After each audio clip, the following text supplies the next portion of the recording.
The morning after a Muslim couple went on a shooting rampage in San Bernardino, New York's Daily News took aim at Ted Cruz, Rand Paul, Lindsey Graham, and Paul Ryan for tweeting about their prayers for the victims. God isn't fixing this, blared the screaming headline, calling Republicans cowards who could end the gun scourge but were offering platitudes. And with that, the media politicization of the latest tragedy was underway.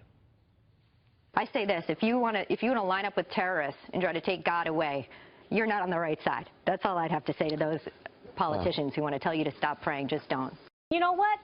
Everybody stop praying and just go to the Daily News, because apparently they have a direct connection to God or what he will and will not do. Everybody is, I think, frustrated. Everybody's asking why, and everybody's asking what can we do, but we have to do something. As the New York Daily News said, God is not going to fix it. We have to fix it.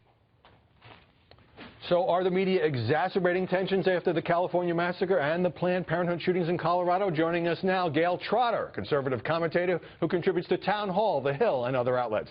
And Richard Fowler, host of a nationally syndicated liberal radio show. Gail, what do you think of this Daily News cover? It's the same thing that the New York Times did. They took their editorial and put it on the first page. They just did it in a more concise fashion, with one sentence being their thesis and pictures. But it's the same thing. It shows that many in the media assume that gun control will fix the mass shootings that we're having and the terrorist attacks.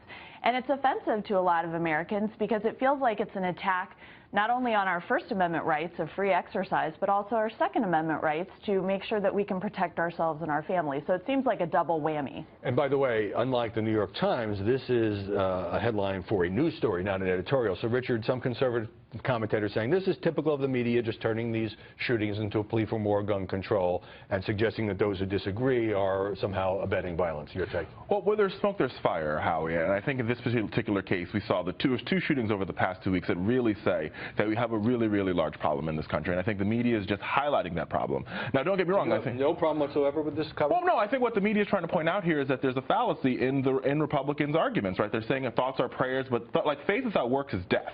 And we have seen no work. So we're not, nobody's saying that. I don't think the media is saying, or the New York Daily News is saying that, you know, passing background checks is going to stop terrorism. I don't think that's what they're saying. But I think this is a time in our country for us to push forward action. Case in point, right? When the media covered the Selma, when they covered the protesters crossing across the Edmund Pettus Bridge 50 years ago, the ideal was by covering this we could invoke action in Congress, and that's exactly what they did. And this is the media doing this once again. Well, the tone of this seems very different to me than Selma. By the way, the Daily News is owned by Mort Zuckerman and John Leo, a conservative columnist and friend of Zuckerman for 3 decades, called this cover a gratuitous slap at Christianity and people who mourn the dead with prayer. Meanwhile, the New York Times editorial we mentioned earlier, calling for sweeping gun control, going further than President Obama is supposed to go. Eric Erickson, the Red State founder and Fox News contributor, took aim literally at this editorial. If we can put it up, and we see it. He posted that online. So respond to Richard on this notion that the media are just trying to highlight a serious problem in America, which there is a serious problem in America. If that's true, then they wouldn't have just highlighted the Republicans saying our thoughts and prayers are with the victims of San Bernardino, because President Obama said his thoughts and prayers were with the victims. And that's the way it should be. We should have that expression. It really just shows that their answer to it is one way, that they think gun control will be the answer.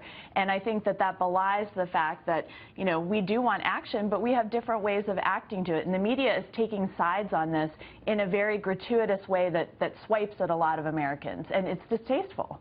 Anything gratuitous or no? I mean, I don't think they're swiping at Americans at all. I think if you are a legal gun owner and you've gotten your gun the right way and you are a regular American citizen with a gun, that's perfectly fine. That's what our Constitution says. I think what they're saying is there's no reason that the individual who shot up the Planned Parenthood clinic in Colorado Springs or the San Bernardino shooter should have had that type of weapons. No reason why. And the reason why they have it is because gun laws are very Richard, San Bernardino was clearly a case, we now know, of a Muslim couple who became radicalized by Islam.